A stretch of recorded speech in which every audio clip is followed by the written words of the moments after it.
Esse é o item 4 do item 25 a 32, a parte 4. Nesse vídeo aqui vamos gravar o item 26, o vídeo 25, sobre o que é o espiritismo.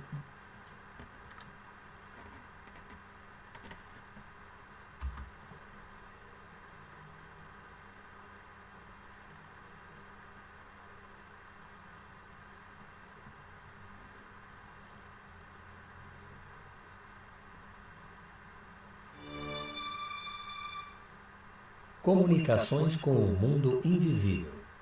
22. A existência, a sobrevivência e a individualidade da alma sendo admitidas, o espiritismo se reduz a uma só questão principal. As comunicações entre as almas e os vivos são possíveis? Essa possibilidade é um resultado da experiência. O fato de um intercâmbio entre o mundo visível e o mundo invisível, uma vez estabelecido, a natureza, a causa e o modo desses intercâmbios sendo conhecidos, é um novo campo aberto à observação e a chave de uma multidão de problemas. É, ao mesmo tempo, um poderoso elemento moralizador para acabar com a dúvida sobre o futuro. 23. O que lança no pensamento de muitas pessoas a dúvida sobre a possibilidade das comunicações de além-túmulo é a ideia falsa que se faz do estado da alma depois da morte. Se a figura, geralmente como um sopro, uma fumaça, alguma coisa vaga, apenas compreendida pelo pensamento, que se evapora e vai para não se sabe onde, mas tão longe que mal se compreende que ela possa voltar sobre a terra. Se a considerarmos, ao contrário, na sua união com um corpo fluídico, semimaterial, com o qual ela forma um ser concreto e individual, seus intercâmbios com os vivos não têm nada de incompatível com a razão. 24. O mundo visível, vivendo no meio do mundo invisível, com o qual está em contato perpétuo, disso resulta que eles reagem incessantemente um sobre o outro, que desde que há homens, há espíritos, e que se estes últimos têm o poder de se manifestar, devem tê-lo feito em todas as épocas e entre todos os povos. Entretanto, nestes últimos tempos, as manifestações dos espíritos tomaram grande desenvolvimento e adquiriram um maior caráter de autenticidade, porque estava nos objetivos da providência colocar termo ao flagelo da incredulidade e do materialismo mediante provas evidentes, permitindo àqueles que deixaram a Terra virem atestar sua existência e nos revelar sua situação feliz ou infeliz. 25. Os intercâmbios entre o mundo visível e o mundo invisível podem ser ocultos ou patentes, espontâneos ou provocados. Os espíritos agem sobre os homens de maneira oculta, pelos pensamentos que lhes sugerem e por certas influências. De um modo patente, por efeitos apreciáveis pelos sentidos. As manifestações espontâneas ocorrem inopinadamente e de improviso. Elas se produzem, frequentemente, nas pessoas desprovidas de ideias espíritas e que, por isso mesmo, não podendo compreendê-las, as atribuem a causas sobrenaturais. Aquelas que são provocadas ocorrem pela intervenção de certas pessoas dotadas, para esse efeito, de faculdades especiais e que se designam pelo nome de médiuns. 26. Os espíritos podem se manifestar de muitas maneiras diferentes, pela visão, pela audição, pelo tato, pelos ruídos, o movimento dos corpos, a escrita, o desenho, a música, etc. 27. Os espíritos se manifestam algumas vezes espontaneamente por ruídos e pancadas. É frequentemente para eles um meio de atestar sua presença e chamar a atenção sobre si, absolutamente quando uma pessoa bate para advertir que há alguém. Há os que não se limitam a ruídos moderados, mas que vão até a produção de um barulho parecido com o da louça que se quebra, de portas que se abrem e se fecham, ou de móveis que se derrubam. Alguns causam mesmo uma perturbação real e verdadeiros estragos. Revista Espírita, 1858. O Espírito Batedor de Bergzaber. Páginas 125, 153, 184. Idem, O Espírito Batedor de Dibelsdorf. Página 219. Idem, 1860. O Padeiro de Dieppe. Página 76. Idem, O Fabricante de São Petersburgo. Página 115. Idem, O Farrapeiro da Rua Noyers. Página 236. 28. O perispírito, ainda que invisível para nós no estado normal, não é por isso menos matéria etérea. O espírito pode, em certos casos, fazê-lo experimentar uma espécie de modificação molecular que o torna visível e mesmo tangível. É assim que se produzem as aparições. Esse fenômeno não é mais extraordinário que o do vapor, que é invisível quando está muito rarefeito e que se torna visível quando está condensado. Os espíritos que se tornam visíveis se apresentam, quase sempre, sob a aparência que tiveram em sua vida e que pode fazê-los reconhecer. 29. A visão permanente e geral dos espíritos é muito rara, mas as aparições isoladas são bastante frequentes, sobretudo no momento da morte. O espírito liberto parece apressar-se em rever seus parentes e amigos, como para os advertir que acaba de deixar a terra e lhes dizer que vive sempre. Que cada um medite suas lembranças e se verá quantos fatos autênticos desse gênero, dos quais não se apercebeu, ocorreram não só à noite, durante o sono, mas em plena luz do dia, no estado de vigília mais completo. Outrora, consideravam-se esses fatos como sobrenaturais e maravilhosos, e se os atribuía à magia e à feitiçaria. Hoje, os incrédulos os atribuem à imaginação, mas desde que a ciência espírita deles deu a chave, sabe-se como eles se produzem e que não saem da ordem dos fenômenos naturais. 30. Era com a ajuda do seu perispírito que o espírito agia sobre seu corpo físico. É ainda com esse mesmo fluido que ele se manifesta agindo sobre a matéria inerte, que ele produz os ruídos, os movimentos de mesas e outros objetos que ele eleva, derruba ou transporta. Esse fenômeno nada tem de surpreendente se considerar que, entre nós, os mais possantes motores usam os fluidos, os mais rarefeitos e mesmo imponderáveis como o ar, o vapor e a eletricidade. Igualmente, é com a ajuda do seu perispírito que o espírito faz o médium escrever, falar ou desenhar. Não tendo mais corpo tangível para agir ostensivamente, quando quer se manifestar, ele se serve do corpo do médium, do qual empresta os órgãos com os quais age como se fora com seu próprio corpo, e isso pelo eflúvio fluídico que derrama sobre ele. 31. No fenômeno designado sob o nome de mesas moventes ou mesas falantes, é pelo mesmo meio que o espírito age sobre a mesa, seja para fazer mover sem significação determinada, seja para dar pancadas inteligentes indicando as letras do alfabeto para formar palavras e frases, fenômeno designado sob o nome de tipologia. A mesa aqui não é senão um instrumento do qual ele se serve, como o faz com o lápis para escrever. Ele lhe dá uma vitalidade momentânea pelo fluido que a penetra, mas não se identifica com ela. As pessoas que, em sua emoção, vendo-se manifestar um ser que lhe é caro, abraçam a mesa, fazem um ato ridículo porque é absolutamente como se abraçassem um bastão do qual um amigo se serve para dar pancadas. Ocorre o mesmo com aqueles que dirigem a palavra à mesa, como se o espírito estivesse encerrado na madeira ou como se a madeira se tivesse tornado espírito. Quando as comunicações ocorrem por esse meio, é preciso representar o espírito não na mesa, mas ao seu lado, tal como era vivo e tal como seria visto se, nesse momento, ele pudesse se tornar visível.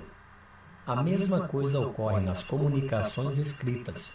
Ver-se-ia o espírito ao lado do médium, dirigindo sua mão ou lhe transmitindo seu pensamento por uma corrente fluídica. Quando a mesa se destaca do solo e flutua no espaço sem ponto de apoio, o espírito não a ergue com o braço, mas a envolve e a penetra com uma espécie de atmosfera fluídica que neutraliza os efeitos da gravitação, como faz o ar nos balões e nos papagaios de papel. O fluido do qual ela está penetrada lhe dá, momentaneamente, uma leveza específica maior. Quando ela está colada ao chão, está em caso análogo ao da campânula pneumática sob a qual se faz o vácuo. Estas não são comparações senão para mostrar a analogia dos efeitos, mas não a semelhança absoluta das causas. Quando a mesa persegue alguém, não é o espírito que corre, porque ele pode ficar tranquilamente no mesmo lugar, mas que a impulsiona por uma corrente fluídica, com a ajuda da qual a faz mover-se à sua vontade. Quando as pancadas se fazem ouvir na mesa ou outro lugar, o espírito não bate nem com a mão nem com um objeto qualquer. Ele dirige sobre o ponto de onde parte o barulho um jato de fluido que produz o efeito de um choque elétrico. Ele modifica o barulho, como se podem modificar os sons produzidos pelo ar. Compreende-se, segundo isso, que não é mais difícil ao espírito erguer uma pessoa do que erguer uma mesa, transportar um objeto de um lugar para outro ou de o lançar em qualquer parte. Esses fenômenos se produzem em razão da mesma lei. Esse foi o item 26, o vídeo 25, sobre o que é o Espiritismo. Até mais.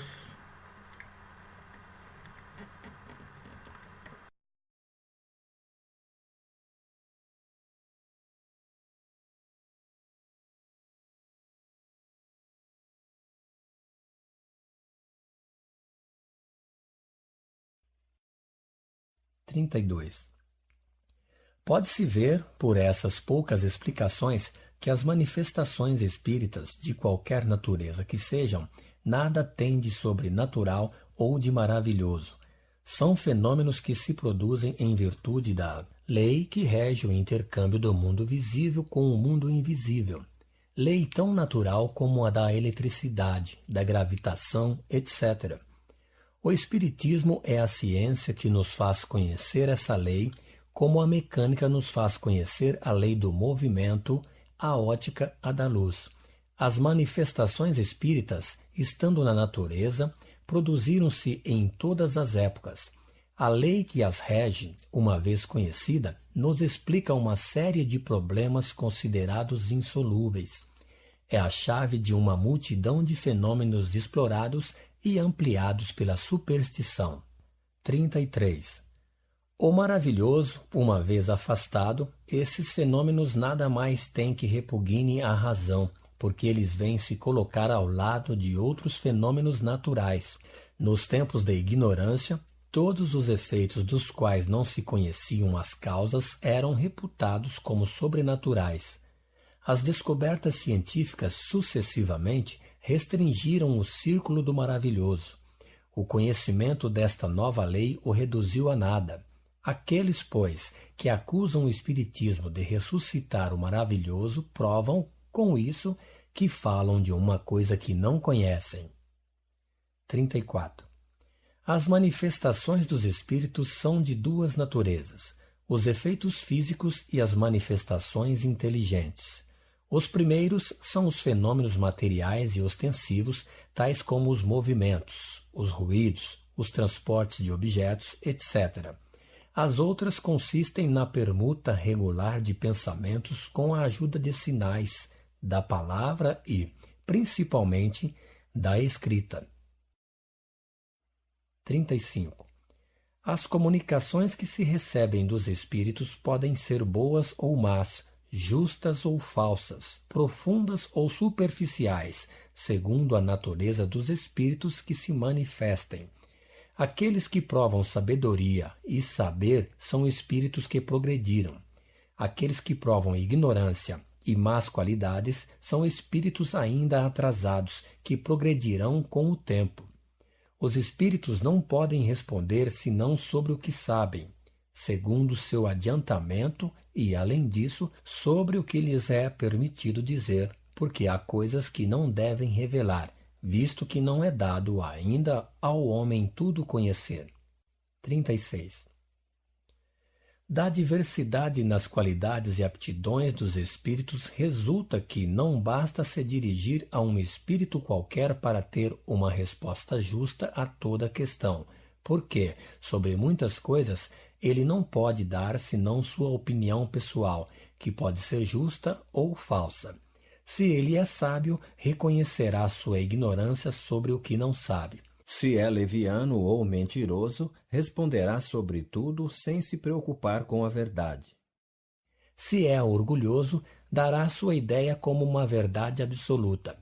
Foi por isso que São João Evangelista disse: Não creais em todo o espírito, mas examinai se os espíritos são de Deus. A experiência prova a sabedoria desse conselho. Haveria, pois, imprudência e leviandade em aceitar sem controle tudo o que vem dos espíritos. Por isso, é essencial conhecer a natureza daqueles com os quais se tem relação. O Livro dos Médiuns, número 267. 37. Reconhece-se a qualidade dos espíritos pela sua linguagem. A dos espíritos verdadeiramente bons e superiores é sempre digna, nobre, lógica, isenta de contradições.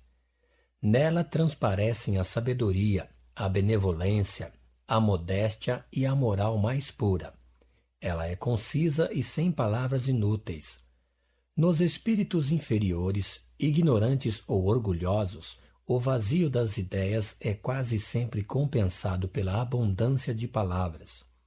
Todo pensamento evidentemente falso, toda máxima contrária à moral sadia, todo conselho ridículo, toda expressão grosseira, trivial ou simplesmente frívola, enfim, toda marca de malevolência, presunção ou arrogância são sinais incontestáveis de inferioridade num espírito. 38. Os espíritos inferiores são mais ou menos ignorantes. Seu horizonte moral é limitado, sua perspicácia restrita. Eles não têm das coisas senão uma ideia frequentemente falsa e incompleta e estão, por outro lado, ainda sob a influência dos preconceitos terrestres que tomam algumas vezes por verdades. Por isso, eles são incapazes de resolverem certas questões. Eles podem nos induzir ao erro, voluntária ou involuntariamente, sobre o que eles próprios não compreendem. 39. Os espíritos inferiores não são, por isso, todos essencialmente maus. Há os que não são senão ignorantes e levianos, há os gracejadores, os espirituosos, os divertidos e que sabem manejar o gracejo fino e mordaz. Ao lado disso, encontram-se no mundo dos espíritos, como sobre a terra, todos os gêneros de perversidades e todos os graus de superioridade intelectual e moral. 40. Os espíritos superiores não se ocupam senão com manifestações inteligentes objetivando nossa instrução. As manifestações físicas ou puramente materiais estão mais especialmente nas atribuições dos espíritos inferiores, vulgarmente designados sob o nome de espíritos batedores, como, entre nós, os torneios de força cabem aos saltimbancos e não aos sábios. 41. As comunicações com os espíritos devem sempre ser feitas com calma e recolhimento. Não se deve jamais perder de vista que os espíritos são as almas dos homens e que seria inconveniente deles fazer um jogo e um objeto de divertimento. Se se deve respeito aos despojos mortais, deve-se muito mais ainda ao espírito. As reuniões frívolas e levianas faltam, pois, a um dever, e aqueles que delas fazem parte deveriam meditar que, de um momento para o outro, podem entrar no mundo dos espíritos e não veriam com prazer que os tratassem com tão pouca deferência. 42. Um outro ponto igualmente essencial a considerar é que os espíritos são livres. Eles se comunicam quando querem, com quem lhes convém e também quando podem, porque têm suas ocupações. Eles não estão às ordens e ao capricho de quem quer que seja, e não é dado a ninguém fazê-los vir contra sua vontade, nem dizerem o que querem calar. De sorte que ninguém pode afirmar que um espírito qualquer virá ao seu chamado em um momento determinado ou responderá a tal ou tal questão. Dizer o contrário é provar ignorância absoluta dos mais elementares princípios do espiritismo. Só o charlatanismo tem fontes infalíveis. 43. Os espíritos são atraídos pela simpatia, semelhança de gostos e de caráter, e pela intenção dos que desejam sua presença. Os espíritos superiores não vão mais a uma reunião fútil do que um sábio da terra não iria em uma reunião de jovens estouvados. O simples bom senso diz que não poderia ser de outra forma. Se eles vão, algumas vezes, é para dar um conselho salutar, combater os vícios, procurar conduzir ao bom caminho. Se não são escutados, retiram-se. Seria ter uma ideia completamente falsa crer-se que os espíritos sérios pudessem se comprazer em responder a futilidades, a questões ociosas que não provam, ou atribuem nem respeito por eles, nem desejo real de instrução, e ainda menos que possam vir dar espetáculo para divertir curiosos. Se não o fizeram durante sua vida, não o podem fazer depois da sua morte. 44. A frivolidade das reuniões tem como resultado atrair os espíritos levianos que não procuram senão as ocasiões de enganar e mistificar, pela mesma razão de que os homens graves e sérios não vão em assembléias inconsequentes. Os espíritos sérios não vão senão em reuniões sérias, cujo objetivo seja a instrução e não a curiosidade. É nas reuniões desse gênero que os espíritos superiores gostam de dar seus ensinamentos. 45. Do que precede, resulta que toda reunião espírita, para ser proveitosa, deve, como primeira condição, ser séria e reservada, que tudo deve aí se passar respeitosamente, religiosamente e com dignidade, se quer obter o concurso habitual dos bons espíritos. É preciso não esquecer que se esses mesmos espíritos nelas estivessem presentes em vida, ter-se-ia por eles a consideração a que tem ainda mais direito depois de sua morte. 46. Em vão alega-se a utilidade de certas experiências curiosas, frívolas e recreativas para convencer os incrédulos. Chega-se a um resultado todo oposto. O incrédulo, já levado a zombar das crenças mais sagradas, não pode ver uma coisa séria onde se faz brincadeira. Ele não pode ser levado a respeitar o que não lhe é apresentado de uma maneira respeitável. Por isso, das reuniões fúteis e levianas, daquelas nas quais não há nem ordem, nem gravidade e nem recolhimento, ele carrega sempre uma impressão má. O que pode, sobretudo, convencê-lo é a prova da presença de seres cuja memória lhe é cara. É diante de suas palavras graves e solenes, diante das revelações íntimas, que ele se comove e empalidece. Mas porque tem mais respeito, veneração e consideração pela pessoa cuja alma se lhe apresenta, fica chocado e escandalizado em vê-la vir em uma assembléia de pouco respeito, no meio de mesas que dançam e da pantomima de espíritos levianos. Incrédulo que é, sua consciência repele essa aliança do sério e do frívolo, do religioso e do profano, e é por isso que taxa tudo isso de hipocrisia e sai, frequentemente, menos convencido do que quando entrou. As reuniões dessa natureza fazem sempre mais mal que bem, porque afastam da doutrina mais pessoas do que a ela conduzem, sem contar que se expõem à crítica dos detratores que nelas encontram motivos fundados de zombaria. 47.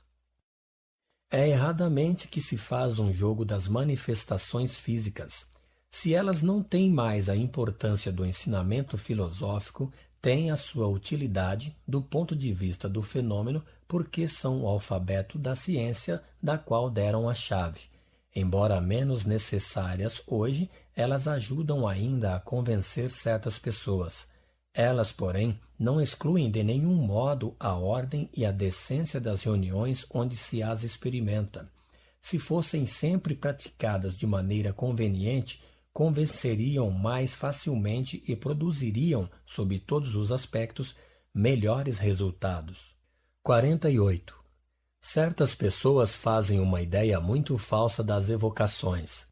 Há os que creem que elas consistem em fazer voltar os mortos com a aparência lúgubre da sepultura. O pouco que dissemos a esse respeito deve dissipar esse erro.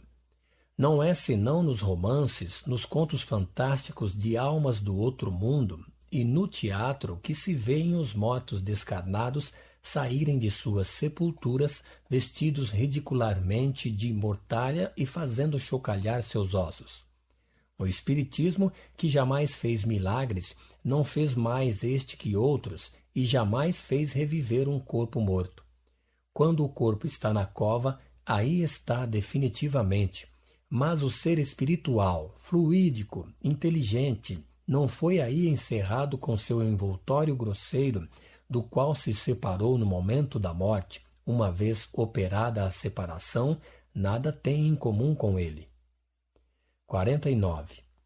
A crítica malévola se inclina a representar as comunicações espíritas como cercadas de práticas ridículas e supersticiosas da magia e da necromancia.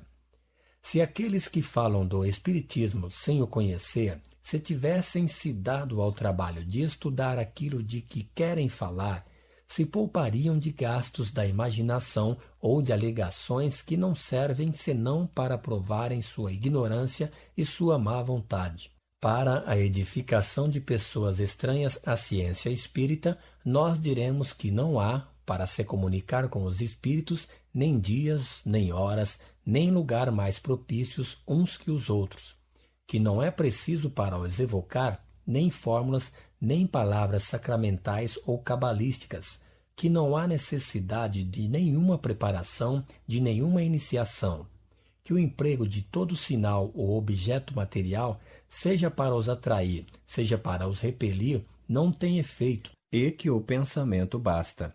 Enfim, que os médiuns recebem suas comunicações tão simplesmente e tão naturalmente como se fossem ditadas por uma pessoa viva, sem saírem do estado normal. Só o charlatanismo poderia tomar maneiras excêntricas e adicionar acessórios ridículos. A evocação dos espíritos se faz em nome de Deus, com respeito e recolhimento. É a única coisa recomendada às pessoas sérias que querem ter intercâmbio, como os espíritos sérios.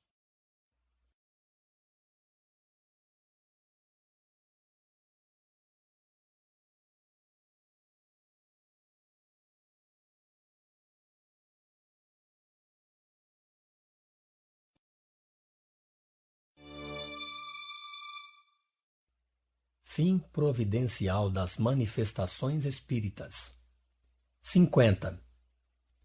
O fim providencial das manifestações é de convencer os incrédulos de que tudo não termina para o homem com a vida terrestre e de dar aos crentes ideias mais justas sobre o futuro. Os bons espíritos vêm nos instruir para nossa melhoria e nosso progresso, e não para nos revelar o que não devemos ainda saber ou aquilo que não devemos aprender senão pelo nosso trabalho. Se bastasse interrogar os espíritos para obter a solução de todas as dificuldades científicas ou para fazer descobertas ou invenções lucrativas, todo ignorante poderia tornar-se sábio gratuitamente e todo preguiçoso poderia se enriquecer sem trabalhar. É o que Deus não quer. Os espíritos ajudam o homem de gênio pela inspiração oculta, mas não o isentam do trabalho e da pesquisa, a fim de deixar-lhe o mérito deles. 51. Seria ter uma ideia bem falsa dos espíritos, ver neles apenas auxiliares de adivinhos. Os espíritos sérios recusam se ocupar de coisas fúteis. Os espíritos levianos e zombeteiros se ocupam de tudo, respondem a tudo, predizem a tudo o que se quer sem se importarem com a verdade e sentem um prazer maligno em mistificarem para as pessoas muito crédulas. Por isso, é essencial estar perfeitamente fixado sobre a natureza das questões que se podem dirigir aos espíritos. O Livro dos Médiuns, número 286. Questões que se podem dirigir aos espíritos. 52. Fora do que pode ajudar ao progresso moral, não há senão incerteza nas revelações que se podem obter dos espíritos. A primeira consequência deplorável para aquele que desvia sua faculdade do seu fim providencial é de ser mistificado pelos espíritos enganadores que pululam ao redor dos homens. A segunda é de cair sob o domínio desses mesmos espíritos que podem, por meio de conselhos pérfidos, conduzir a infelicidades reais e materiais sobre a terra. A terceira é de perder, depois da vida terrestre, o fruto do conhecimento do Espiritismo. 53. As manifestações não estão, pois, destinadas a servir aos interesses materiais. Sua utilidade está nas consequências morais que delas decorrem. Todavia, não tivessem elas por resultados senão fazer conhecer uma nova lei da natureza, demonstrar materialmente a existência da alma e sua sobrevivência, isso já seria muito, porque seria um largo e novo caminho aberto à filosofia. Dos médiuns. 54. Os médiuns apresentam uma numerosa variedade nas suas aptidões, o que os torna mais ou menos propensos à obtenção de tal ou tal fenômeno, de tal ou tal gênero de comunicações. Segundo essas aptidões, distinguem-se os médiuns de efeitos físicos, comunicações inteligentes, videntes, falantes, audientes, sensitivos, desenhistas, poliglotas, poetas, músicos, escreventes, etc. Não se pode esperar de um médium o que está fora da sua faculdade. Sem o conhecimento das aptidões medianímicas, o observador não pode se inteirar de certas dificuldades ou de certas impossibilidades que se encontram na prática. O Livro dos Médiuns, capítulo 16, número 185. 55. Os médiuns de efeitos físicos são mais particularmente aptos a provocar fenômenos materiais, tais como os movimentos, pancadas, etc., com a ajuda de mesas ou outros objetos. Quando esses fenômenos revelam um pensamento ou obedecem a uma vontade, são efeitos inteligentes que, por isso mesmo, denotam uma causa inteligente, sendo para os espíritos uma maneira de se manifestarem. Por meio de um número de pancadas convencionais, obtém-se respostas por sim ou por não, ou a designação das letras do alfabeto que servem para formar palavras ou frases. Esse meio primitivo é muito demorado e não se presta a grandes desenvolvimentos. As mesas falantes foram o início da ciência. Hoje, que se possui meios de comunicação tão rápidos e tão completos como entre os vivos, dele se serve apenas acidentalmente e como experimentação. 56. De todos os meios de comunicação, a escrita é, ao mesmo tempo, a mais simples, a mais rápida, a mais cômoda e aquela que permite maior desenvolvimento. É também a faculdade que se encontra mais frequentemente entre os médiuns. 57. Para se obter a escrita, serviu-se, no princípio, de intermediários materiais, tais como cestas, pranchetas, etc., munidas de um lápis. O Livro dos Médiuns, capítulo 13, número 152 e seguintes. Mais tarde se reconheceu a inutilidade desses acessórios e a possibilidade, para os médiuns, de escrever diretamente com a mão, como nas circunstâncias ordinárias. 58. O médium escreve sob a influência dos espíritos que dele se servem como de um instrumento. Sua mão é exercitada por um movimento involuntário que, o mais frequentemente, ele não pode dominar. Certos médiuns não têm nenhuma consciência do que escrevem. Outros disso têm uma consciência mais ou menos vaga, embora o pensamento lhes seja estranho. É isso que distingue os médiuns mecânicos dos médiuns intuitivos ou semimecânicos. A ciência espírita explica o modo de transmissão do pensamento do espírito ao médium e o papel deste último nas comunicações. O Livro dos Médiuns, capítulo 15, número 179 e seguintes, capítulo 19, número 223 e seguintes.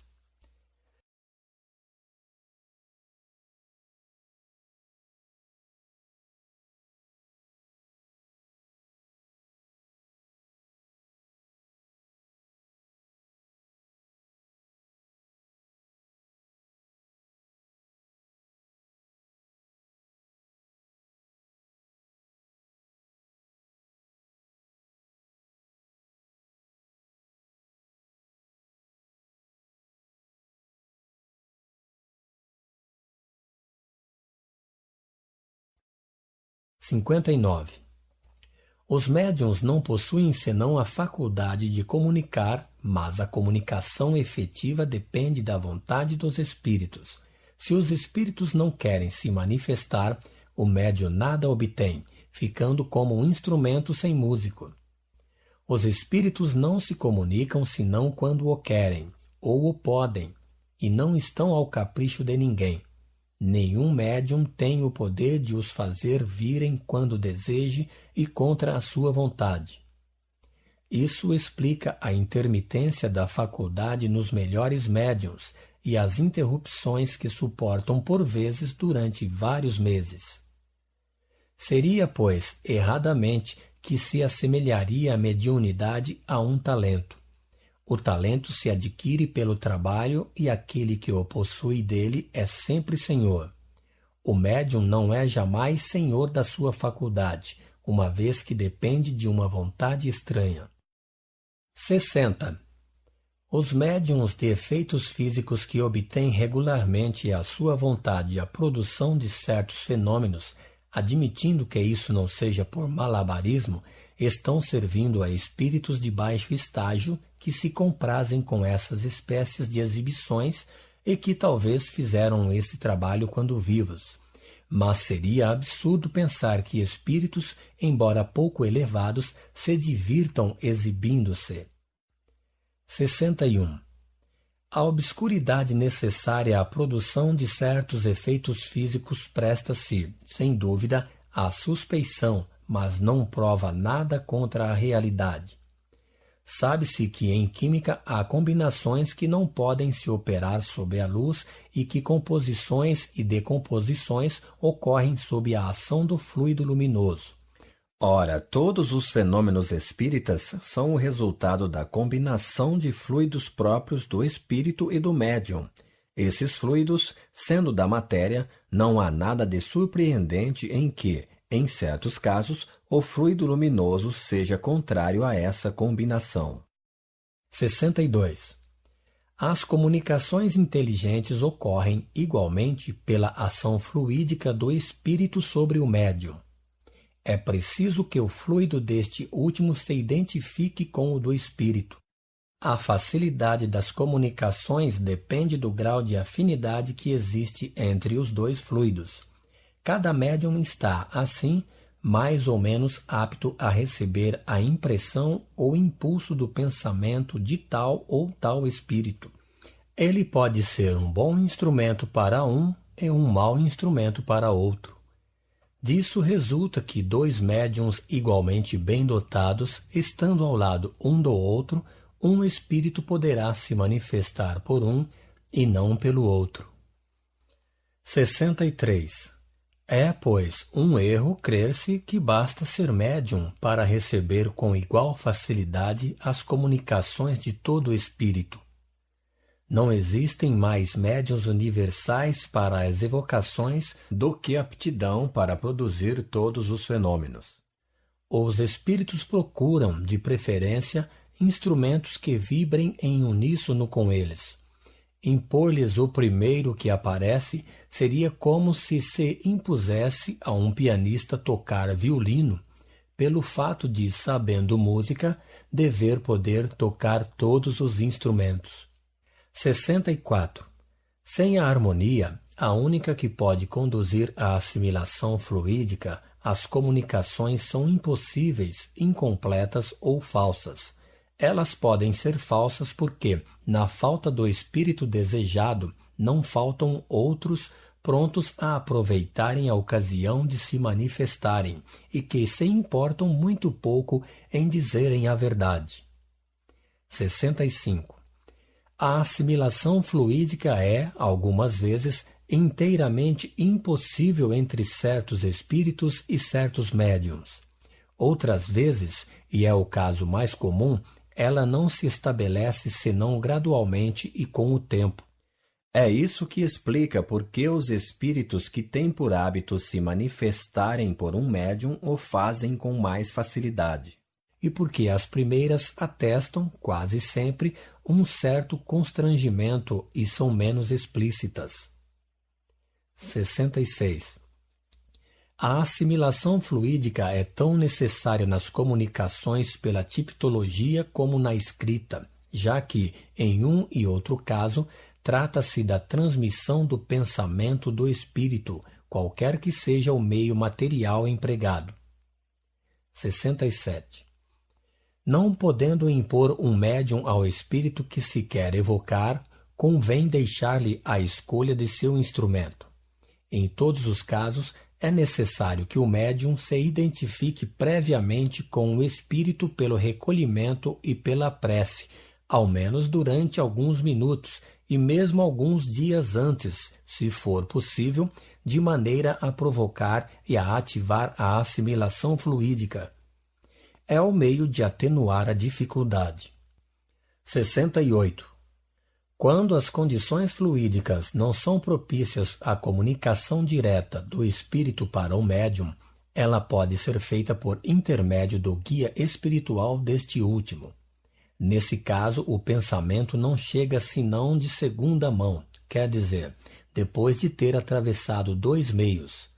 Compreende-se, então, quanto é importante que o médium seja bem assistido, porque se o é por um espírito obsessor, ignorante ou orgulhoso, a comunicação será necessariamente alterada.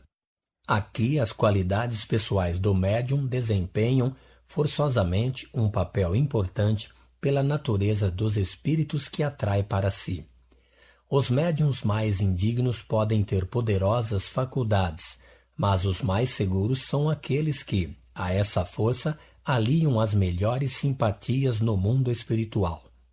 Ora, essas simpatias não são de nenhum modo garantidas pelos nomes mais ou menos imponentes dos espíritos, ou que tomam os espíritos, que assinam as comunicações, mas pela natureza constantemente boa das comunicações que deles recebem. 69. Qualquer que seja o modo de comunicação, a prática do espiritismo, do ponto de vista experimental, apresenta numerosas dificuldades e não está isenta de inconvenientes para qualquer um a quem falta a experiência necessária. Que se experimente por si mesmo ou que se seja simples observador, é essencial saber distinguir as diferentes naturezas de espíritos que podem se manifestar, de conhecer a causa de todos os fenômenos, as condições nas quais eles podem se produzir e os obstáculos que podem a eles se opor, a fim de não pedir o impossível. Não é menos necessário conhecer todas as condições e todos os escolhos da mediunidade, a influência do meio, as disposições morais, etc. O Livro dos Médiuns, segunda parte.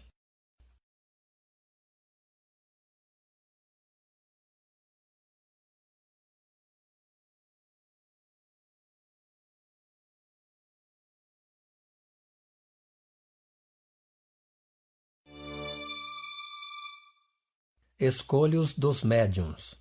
70. Um dos maiores escolhos da mediunidade é a obsessão, quer dizer, o domínio que certos espíritos podem exercer sobre os médiuns, impondo-se a eles sob nomes apócrifos e impedindo-os de se comunicarem com outros espíritos. É, ao mesmo tempo, um escolho para o observador novato e inexperiente que, não conhecendo os caracteres do fenômeno, pode ser enganado pelas aparências, como aquele que, não sabendo medicina, pode se iludir sobre a causa e a natureza de um mal.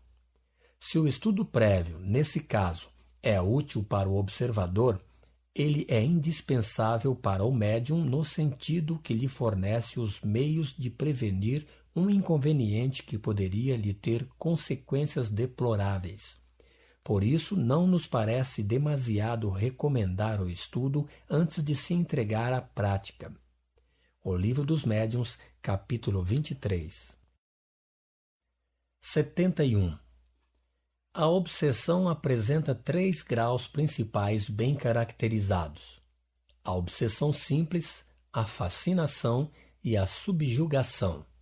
No primeiro, o médium tem perfeita consciência de que não obtém nada de bom e não se ilude sobre a natureza do espírito que se obstina em se manifestar por ele e do qual tem o desejo de se desembaraçar.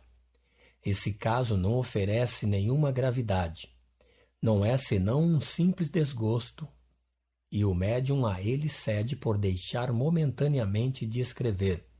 O espírito, cansando-se de não ser escutado, acaba por se retirar. A fascinação obsessiva é muito mais grave, no sentido de que o médium se ilude completamente. O espírito que o domina ganha sua confiança ao ponto de paralisar seu próprio julgamento na análise das comunicações e lhe faz achar sublimes as coisas mais absurdas.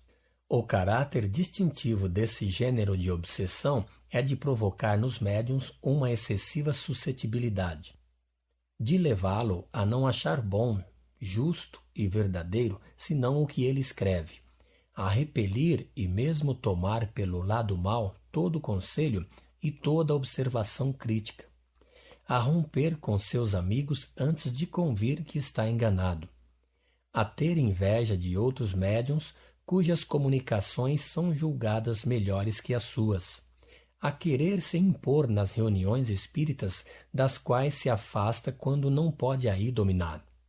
Chega, enfim, a sofrer uma tal dominação que o espírito pode compeli-lo aos meios mais ridículos e os mais comprometedores. 72. Um dos caracteres distintivos dos maus espíritos é de se imporem. Eles dão ordens e querem ser obedecidos. Os bons não se impõem jamais. Eles dão conselhos e, se não são escutados, se retiram. Disso resulta que a impressão dos maus espíritos é quase sempre penosa, fatigante e produz uma espécie de mal-estar. Frequentemente ela provoca uma agitação febril, movimentos bruscos e irregulares.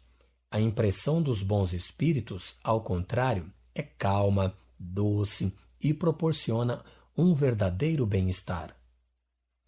73. A subjugação obsessiva, designada outrora sob o nome de possessão, é um constrangimento físico sempre exercido por espíritos da pior espécie e que pode ir até a neutralização do livre-arbítrio. Ela se limita, frequentemente, a simples impressões desagradáveis, mas provoca, algumas vezes, movimentos desordenados, atos insensatos, crises, palavras incoerentes ou injuriosas, as quais aquele que dela é objeto compreende por vezes todo o ridículo, mas da qual não pode se defender. Esse estado difere essencialmente da loucura patológica com a qual se confunde erradamente, porque não há nenhuma lesão orgânica. A causa sendo diferente, os meios curativos devem ser outros. Aplicando-lhe o procedimento ordinário das duchas e dos tratamentos corporais, chega-se, muitas vezes, a determinar uma verdadeira loucura, aí onde não havia senão uma causa moral. 74. Na loucura propriamente dita, a causa do mal é interior. É preciso procurar restabelecer o organismo ao estado normal. Na subjugação, a causa do mal é exterior e é preciso desembaraçar o doente de um inimigo invisível, opondo-lhe não remédios, mas uma força moral superior à sua. A experiência prova que, em semelhante caso, os exorcismos não produziram jamais nenhum resultado satisfatório e que antes agravaram do que melhoraram a situação. Só o Espiritismo, indicando a verdadeira causa do mal, pode dar os meios de combatê-lo. É preciso, de certa forma, educar moralmente o espírito obsessor. Por conselhos sabiamente dirigidos, chega-se a torná-lo melhor e a fazê-lo renunciar voluntariamente ao tormento do doente, e então este está livre. O Livro dos Médiuns, número 279, Revista Espírita, fevereiro, março e junho de 1864, A Jovem Obsedada de Marmande. 75. A subjugação obsessiva, o mais ordinariamente, é individual. Mas, quando uma falange de espíritos maus se abate sobre uma população, ela pode ter um caráter epidêmico. Foi um fenômeno desse gênero que ocorreu ao tempo do Cristo. Só uma poderosa superioridade moral podia domar esses seres malfazejos, designados então sob o nome de demônios, e devolver a calma às suas vítimas. 76. Um fato importante a considerar é que a obsessão, qualquer que seja sua natureza, é independente da mediunidade e é encontrada em todos os graus, principalmente a última, em uma multidão de indivíduos que jamais ouviram falar de espiritismo. Com efeito, os espíritos, tendo existido de todos os tempos, deveram, de todos os tempos, exercer a mesma influência.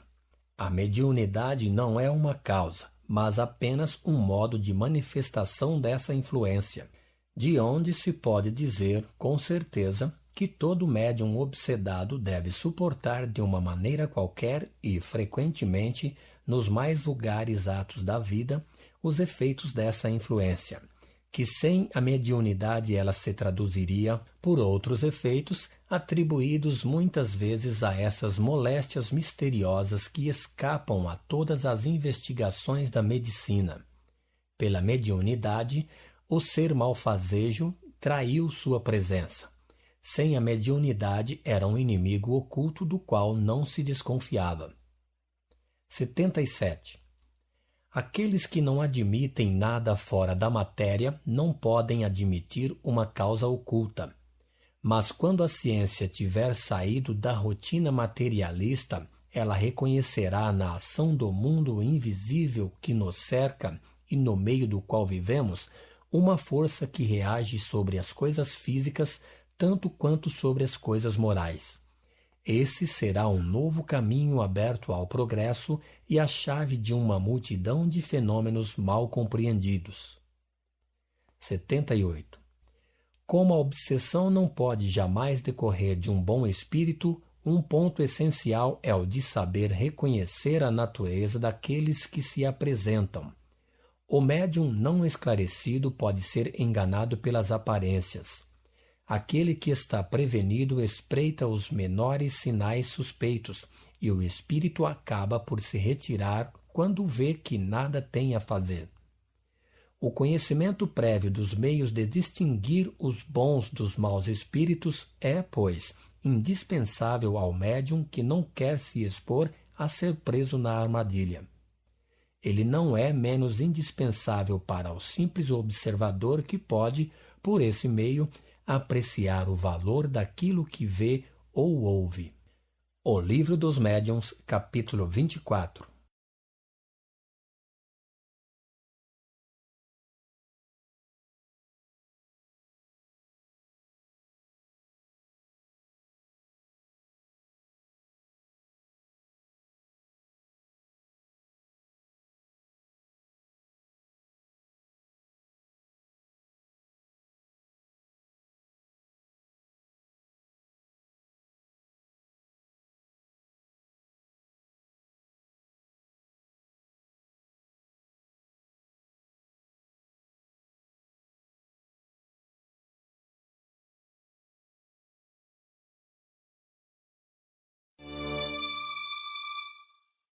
Qualidade dos médiuns. 79. A faculdade medianímica prende-se ao organismo. Ela é independente das qualidades morais do médium e é encontrada nos mais indignos como nos mais dignos. Não ocorre o mesmo com a preferência dada ao médium pelos bons espíritos. 80. Os bons espíritos se comunicam mais ou menos voluntariamente por tal ou tal médium, segundo sua simpatia por seu próprio espírito. O que constitui a qualidade de um médium não é a facilidade com a qual obtém as comunicações, mas sua aptidão de não receber senão as boas e não ser joguete de espíritos levianos e enganadores. 81. Os médiuns que deixam muito a desejar, do ponto de vista moral, recebem algumas vezes muito boas comunicações que não podem provir senão de bons espíritos e das quais é errado se espantar. Frequentemente é no interesse do médium e para lhe dar sábios avisos. Se não as aproveita, ele não é senão mais culpado, porque escreve sua própria condenação. Deus, cuja bondade é infinita, não pode recusar assistência àqueles que dela têm mais necessidade. O virtuoso missionário que vai moralizar os criminosos não faz outra coisa que aquilo que fazem os bons espíritos com os médiuns imperfeitos. Por outro lado, os bons espíritos, querendo dar um ensinamento útil a todo mundo, se servem do instrumento que têm sob a mão, mas o deixam quando encontram um que lhes é mais simpático e que aproveita suas lições. Retirando-se os bons espíritos, os espíritos inferiores, pouco preocupados com as qualidades morais que os incomodam, têm então o campo livre. Disso resulta que os médiuns imperfeitos moralmente e que não se emendam, cedo ou tarde, são a presa dos maus espíritos que, frequentemente, os conduzem à ruína e às maiores infelicidades, mesmo neste mundo. Quanto à sua faculdade, bela que era e que teria ficado, se perverte primeiro pelo abandono dos bons espíritos e acaba por se perder. 82. Os médiuns mais merecedores não estão ao abrigo das manifestações dos espíritos enganadores. Primeiro, porque não há ninguém bastante perfeito para não ter um lado fraco pelo qual possa dar acesso aos maus espíritos. Em segundo lugar, os bons espíritos o permitem algumas vezes para exercitar o julgamento, aprender a discernir a verdade do erro e desconfiar, a fim de que não se aceite nada cegamente, sem controle. Mas a mentira não procede jamais de um bom espírito, e todo nome respeitável que assina um erro é necessariamente apócrifo. Isso pode ainda ser uma prova para a paciência e a perseverança de todo espírita, médium ou não. Aquele que se desencorajasse com algumas decepções provaria aos bons espíritos que não poderiam contar com ele. 83. Não é mais espantoso ver maus espíritos obsediarem pessoas respeitáveis do que não é surpreendente ver pessoas más se obstinarem sobre a terra contra os homens de bem. É notável que, depois da publicação de O Livro dos Médiuns, os médiuns obsediados são muito menos numerosos, porque, estando prevenidos, eles se mantêm em guarda e espreitam os menores sinais que podem trair a presença de um espírito enganador. A maioria daqueles que são obsediados ou não estudaram previamente ou não aproveitaram os conselhos. 84. O que constitui o médium, propriamente dito, é a faculdade. A esse respeito, ele pode ser mais ou menos formado, mais ou menos desenvolvido. O que constitui o médium seguro, aquele que se pode verdadeiramente qualificar de bom médium, é a aplicação da faculdade, a aptidão de servir de intérprete aos bons espíritos. Toda a faculdade à parte, o poder do médium para atrair os bons espíritos e repelir os maus está em razão da sua superioridade moral. Essa superioridade é proporcional à soma das qualidades que faz o homem de bem. Com ela, ele se concilia na simpatia dos bons e exerce ascendência sobre os maus. 85. Pela mesma razão, a soma das imperfeições morais do médium o aproximam da natureza dos maus espíritos, lhe tira a influência necessária para os distanciar. Em lugar de ser ele quem se impõe a aqueles, são aqueles que se impõem a ele. Isto se aplica não só aos médiuns, mas a todas as pessoas, uma vez que não há nenhuma que não receba a influência dos espíritos. 86. Para se imporem ao médium, os maus espíritos sabem explorar habilmente todos os defeitos morais. Aquele que lhes dá maior acesso é o orgulho, sentimento que domina no maior número de médiuns obsediados, sobretudo naqueles que são fascinados. É o orgulho que os leva a acreditarem na sua infalibilidade e a repelir os avisos.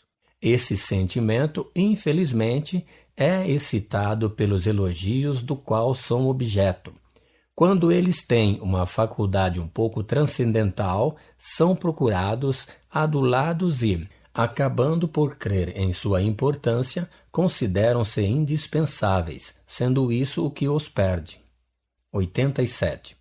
Enquanto o médium imperfeito se orgulha dos nomes ilustres, o mais frequentemente apócrifos, que levam as comunicações que ele recebe e se considera intérprete privilegiado das forças celestes, o bom médium não se crê jamais bastante digno de tal favor, tendo sempre uma salutar desconfiança da qualidade daquilo que recebe, não se confiando ao seu próprio julgamento.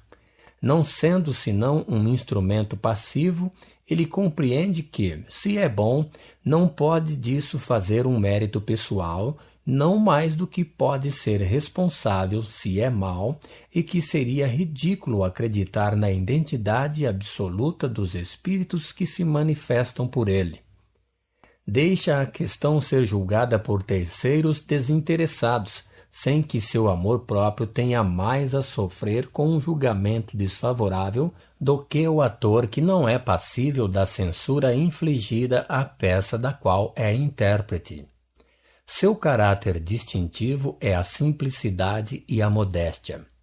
É feliz com a faculdade que possui, não para dela se envaidecer, mas porque lhe oferece um meio de ser útil, o que faz voluntariamente quando lhe surge a ocasião, sem jamais melindrar-se se não é colocado em primeiro plano. Os médiuns são os intermediários e os intérpretes dos espíritos. Cabe, pois, ao evocador e mesmo ao simples observador poder apreciar o mérito do instrumento. 88. A faculdade medianímica é um dom de Deus, como todas as outras faculdades, que se pode empregar para o bem como para o mal, e da qual se pode abusar. Ela tem por objeto nos colocar em comunicação direta com as almas daqueles que viveram, a fim de receber seus ensinamentos e nos iniciar na vida futura. Como a vista nos põe em comunicação com o mundo visível, a mediunidade nos coloca em comunicação com o mundo invisível. Aquele que dela se serve com um fim útil para seu próprio adiantamento e dos seus semelhantes, cumpre uma verdadeira missão, da qual terá a recompensa. Aquele que dela abusa e a emprega em coisas fúteis ou no objetivo do interesse material, a desvia do seu fim providencial, suportando disso, cedo ou tarde, as consequências, como aquele que faz um mau uso de uma faculdade qualquer. Charlatanismo. 89. Certas manifestações espíritas se prestam bastante facilmente à imitação, mas porque elas puderam ser exploradas, como tantos outros fenômenos, pelo malabarismo e pela prestidigitação, seria um absurdo disso concluir que elas não existem. Para aquele que estudou e que conhece as condições normais nas quais elas podem se produzir, é fácil distinguir a imitação da realidade. A imitação, de resto, não poderia jamais ser completa e não pode enganar senão o ignorante, incapaz de apreender as nuances características do fenômeno verdadeiro. 90. As manifestações mais fáceis de serem imitadas são certos efeitos físicos e efeitos inteligentes vulgares, tais como os movimentos, as pancadas, os transportes, a escrita direta, as respostas banais, etc. O mesmo não ocorre com comunicações inteligentes de alta importância. Para imitar as primeiras, não é preciso senão a habilidade. Para simular as outras, seria preciso, quase sempre, uma instrução pouco comum, uma superioridade intelectual fora do normal e uma faculdade de improvisação, por assim dizer, universal. 91. Aqueles que não conhecem o Espiritismo são levados a suspeitarem da boa-fé dos médiuns. O estudo e a experiência lhes dão os meios de se assegurarem da realidade dos fatos. Fora disso, a melhor garantia que podem encontrar está no desinteresse absoluto e honorabilidade do médium. Há pessoas que, pela sua posição e seu caráter, escapam a toda suspeição.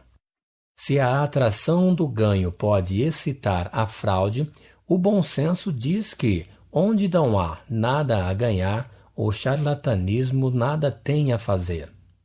O Livro dos Médiuns, capítulo 23, Charlatanismo e Malabarismo, Médios Interesseiros, Fraudes Espíritas, número 300, Revista Espírita, 1862, página 52.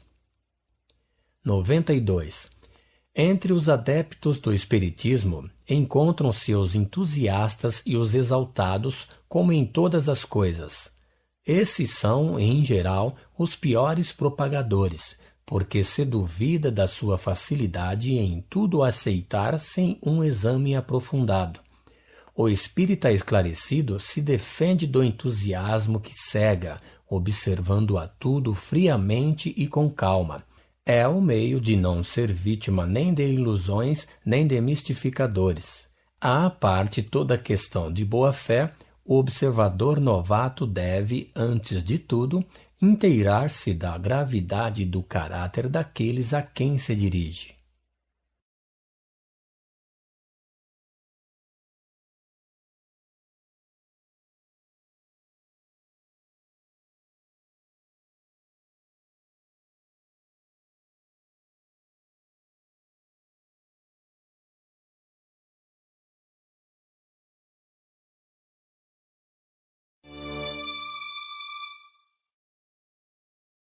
Identidade dos espíritos. 93. Uma vez que se encontram entre os espíritos todos os defeitos da humanidade, aí se encontram também a astúcia e a mentira. Há os que não têm nenhum escrúpulo em se ornamentarem com nomes os mais respeitáveis para inspirarem mais confiança. É preciso, pois, abster-se de crer de uma maneira absoluta na autenticidade de todas as assinaturas. 94. A identidade é uma das grandes dificuldades do espiritismo prático. Frequentemente, ela é impossível de se constatar, sobretudo quando se trata de espíritos superiores, antigos em relação a nós. Entre aqueles que se manifestam, muitos não têm nome para nós e, para fixar nossas ideias, eles podem tomar o de um espírito conhecido pertencente à mesma categoria, de tal sorte que, se um espírito se comunica com o nome de São Pedro, por exemplo, nada prova que ele seja precisamente o apóstolo desse nome. Pode ser ele, como pode ser um espírito da mesma ordem enviado por ele. A questão da identidade, nesse caso, é por todos os títulos secundária, e haveria puerilidade a isso ligar importância. O que importa é a natureza do ensinamento, se é bom ou mal, digno ou indigno do personagem do qual leva o nome. Este o aprovaria ou o condenaria. Aí está toda a questão. 95. A identidade é mais fácil de se constatar quando se trata de espíritos contemporâneos, dos quais se conhece o caráter e os hábitos, porque é por esses mesmos hábitos e particularidades da vida privada que a identidade se revela mais seguramente e, frequentemente, de uma maneira incontestável. Quando se evoca um parente ou um amigo, é a personalidade que interessa e é muito natural procurar constatar-se a identidade. Mas os meios que empregam, geralmente, para isso, aqueles que não conhecem senão imperfeitamente o espiritismo, são insuficientes e podem induzir ao erro. 96. O espírito revela sua identidade por uma multidão de circunstâncias que ressaltam das comunicações onde se refletem seus hábitos, seu caráter, sua linguagem e até suas locuções familiares.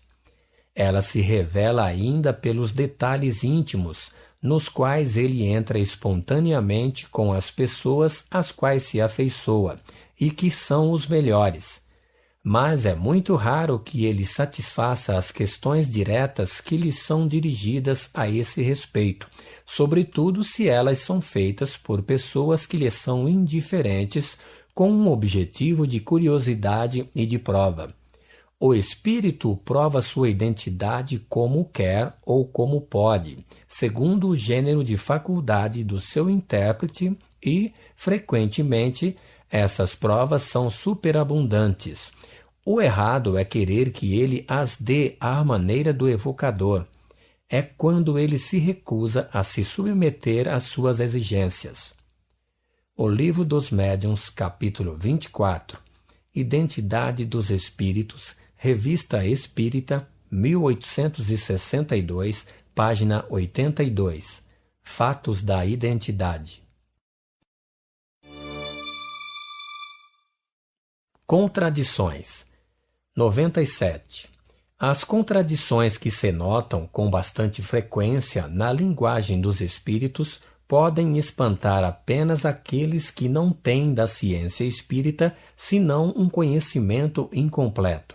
Elas são a consequência da própria natureza dos espíritos que, quando falam, não sabem as coisas senão em razão de seu adiantamento e das quais alguns podem saber menos que certos homens.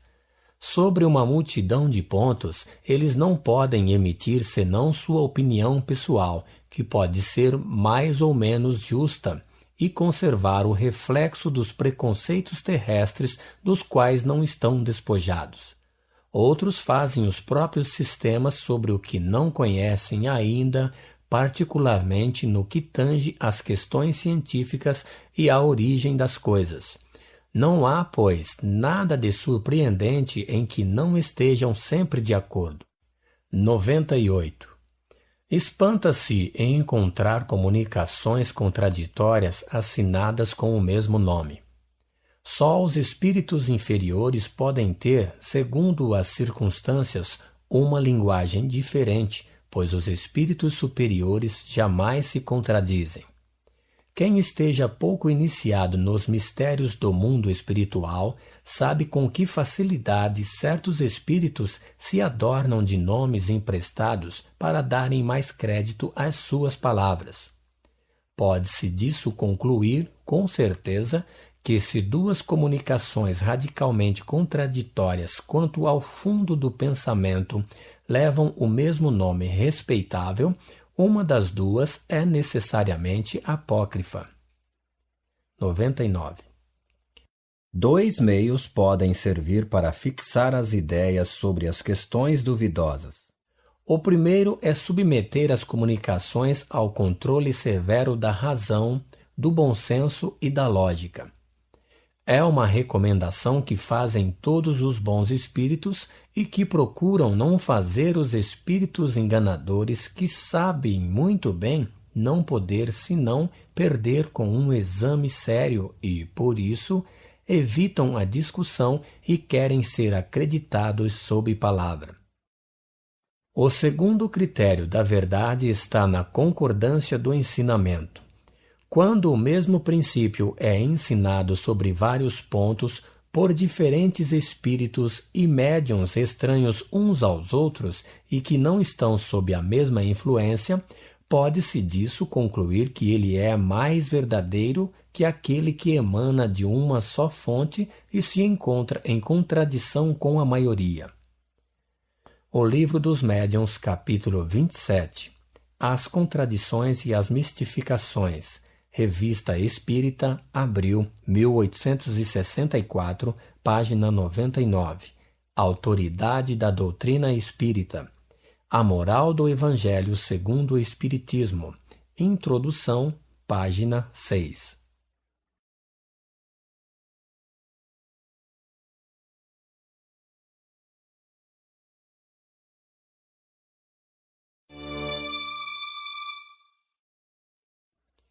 Consequências do Espiritismo. 100. Em face da incerteza das revelações feitas pelos Espíritos, pergunta-se: para que pode servir o estudo do Espiritismo? Ele serve para provar materialmente a existência do mundo espiritual. O mundo espiritual, estando formado pelas almas daqueles que viveram, disso resulta a prova da existência da alma e da sua sobrevivência ao corpo. As almas que se manifestam revelam suas alegrias e seus sofrimentos segundo a maneira que empregaram a vida terrestre. Disso resulta a prova das penas e das recompensas futuras. As almas ou espíritos, descrevendo seu estado e sua situação, corrigem as ideias falsas que se fazia sobre a vida futura e, principalmente, sobre a natureza e a duração das penas.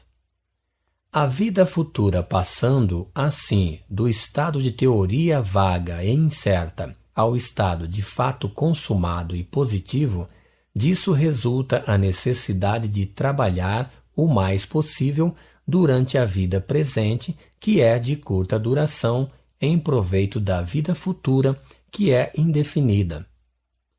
Suponhamos que um homem de 20 anos tenha a certeza de morrer aos 25. Que fará durante esses 5 anos? Trabalhará para o futuro? Seguramente não. Ele se esforçará em gozar o mais possível e consideraria um logro se impor fadiga e privações sem objetivo. Mas se ele tivesse a certeza de viver até os 80 anos, agiria de outro modo, porque compreenderia a necessidade de sacrificar alguns instantes do repouso presente para assegurar o repouso futuro durante muitos anos. Ocorre o mesmo com aquele para quem a vida futura é uma certeza. A dúvida com relação à vida futura conduz, naturalmente, a tudo sacrificar aos gozos do presente. Daí a importância excessiva atribuída aos bens materiais. A importância atribuída aos bens materiais excita a cobiça, a inveja, o ciúme daquele que tem pouco contra aquele que tem muito. Da cobiça ao desejo de se obter a todo custo o que possui seu vizinho, há apenas um passo. Daí os ódios, as disputas, os processos, as guerras e todos os males engendrados pelo egoísmo. Com a dúvida sobre o futuro, o homem, oprimido nesta vida pelos desgostos e pelo infortúnio, não vê senão na morte o fim dos seus sofrimentos. Nada mais esperando, ele acha racional abreviá-los pelo suicídio. Sem esperança no futuro, é muito natural que o homem se afete, se desespere diante das decepções que experimenta. As agitações violentas que delas recebe produzem em seu cérebro um abalo, causa da maioria dos casos de loucura. Sem a vida futura, a vida presente é para o homem a coisa capital, o único objeto de suas preocupações, e a ela tudo relaciona. Por isso, quer a qualquer preço gozar, não somente dos bens materiais, mas de honrarias. Aspira a brilhar, a se elevar acima dos outros, a eclipsar seus vizinhos por seu fausto e sua posição. Daí a ambição desenfreada e a importância que dá aos títulos e a todas as futilidades da vaidade, pelas quais ele sacrificaria até sua própria honra, porque não vê nada além. A certeza da vida futura e suas consequências muda totalmente a ordem das ideias e faz ver as coisas sob nova luz. É um véu levantado que descobre um horizonte imenso e esplêndido. Diante do infinito e da grandiosidade da vida de além-túmulo, a vida terrestre se apaga como um segundo diante dos séculos, como o grão de areia diante da montanha. Tudo aí torna-se pequeno, mesquinho, e espanta-se da importância que se deu a coisas tão efêmeras e tão pueris. Daí, nos acontecimentos da vida, uma calma, uma tranquilidade que já é felicidade em comparação com as balbúrdias, os tormentos que nos impomos para nos elevarmos acima dos outros. Daí também, para as vicissitudes e as decepções, uma indiferença mesmo que, tirando toda a presa ao desespero, afasta os mais numerosos casos de loucura e desvia o pensamento do suicídio. Com a certeza do futuro, o homem espera e se resigna. Com a dúvida, ele perde a paciência, porque não espera nada do presente. O exemplo daqueles que viveram prova que a soma da felicidade futura está em razão do progresso moral alcançado e do bem que se fez sobre a terra, que a soma da infelicidade está em razão da soma dos vícios e das más ações, resultando disso em todos aqueles que estão bem convencidos dessa verdade, uma tendência toda natural a fazer o bem e a evitar o mal. Quando a maioria dos homens estiver imbuída dessa ideia, quando professar esses princípios e praticar o bem, disso resultará que o bem se imporá sobre o mal neste mundo, que os homens não procurarão mais se prejudicarem mutuamente, que eles regularão suas instituições sociais para o bem de todos e não em proveito de alguns. Em uma palavra, compreenderão que a lei da caridade ensinada pelo Cristo é a fonte da felicidade, mesmo neste mundo, e basearão suas leis civis sobre a lei da caridade. A constatação do mundo espiritual que nos cerca e de sua ação sobre o mundo corporal é a revelação de uma das potências da natureza e, por conseguinte, a chave de uma multidão de fenômenos incompreendidos, tanto na ordem física como na ordem moral. Quando a ciência tiver se inteirado desta nova força, desconhecida para ela até este dia, retificará uma multidão de erros provenientes do fato de atribuir tudo a uma causa única, a matéria. O reconhecimento desta nova causa nos fenômenos da natureza será uma alavanca para o progresso e produzirá o efeito da descoberta de um agente todo novo. Com a ajuda da lei espírita, o horizonte da ciência se alargará, como se alargou com a ajuda da lei da gravitação. Quando os sábios, do alto de sua cátedra, proclamarem a existência do mundo espiritual e sua ação nos fenômenos da vida, infiltrarão na juventude o contrapeso das ideias materialistas, ao invés de predispô-la à negação do futuro. Nas lições de filosofia clássica, os professores ensinam a existência da alma e seus atributos segundo as diferentes escolas, mas sem provas materiais. Não é estranho que agora que essas provas chegaram, elas sejam repelidas e tratadas de supersticiosas por esses mesmos professores? Não é dizer aos seus alunos: nós vos ensinamos a existência da alma, mas nada a prova.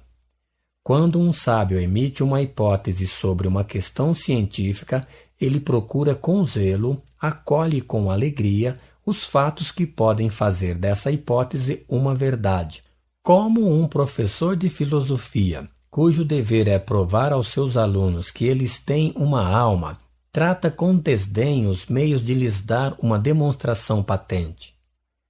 101.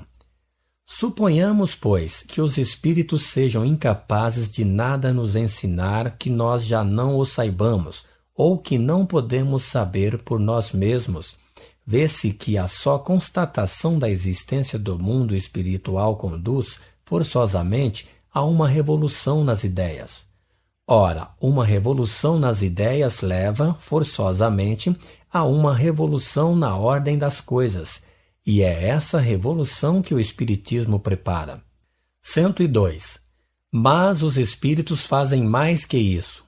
Se suas revelações são cercadas de certas dificuldades e exigem minuciosas precauções para lhes constatar a exatidão, não é menos verdadeiro que os Espíritos esclarecidos, quando se sabe interrogá-los e quando isso lhes é permitido, podem nos revelar fatos ignorados, nos dar explicações de coisas incompreendidas e nos colocar sobre a senda de um progresso mais rápido. É nisso, sobretudo, que o estudo completo e atento da ciência espírita é indispensável, a fim de não lhe pedir o que ela não pode dar. É ultrapassando os limites que se expõe a ser enganado. 103. As menores causas podem produzir os maiores efeitos. É assim que, de um pequeno grão pode sair uma árvore imensa, que a queda de uma maçã fez descobrir a lei que rege os mundos, que as rãs saltando num prato revelaram a força galvânica. Foi também assim que do vulgar fenômeno das mesas girantes saiu a prova do mundo invisível, e dessa prova uma doutrina que, em alguns anos, deu a volta ao mundo e pode regenerá-lo pela só constatação da realidade da vida futura. 104. O Espiritismo ensina pouco quanto a verdades absolutamente novas, em virtude do axioma de que nada há de novo sob o sol. Não há verdades absolutas senão aquelas que são eternas. As que o Espiritismo ensina, estando fundadas sobre as leis da natureza, existiram de todos os tempos. Por isso delas se encontram os germes que um estudo mais completo e observações mais atentas têm desenvolvido. As verdades ensinadas pelo Espiritismo são, pois, antes consequência que descobertas. O Espiritismo não descobriu nem inventou os espíritos, nem descobriu o mundo espiritual no qual se acreditou em todos os tempos. Somente ele o prova por fatos materiais e o mostra sob sua verdadeira luz, livrando-o dos preconceitos e das ideias supersticiosas que engendram a dúvida e a incredulidade. Nota: estas explicações, embora incompletas, bastam para mostrar a base sobre a qual repousa o Espiritismo, o caráter das manifestações e o grau de confiança que elas podem inspirar segundo as circunstâncias.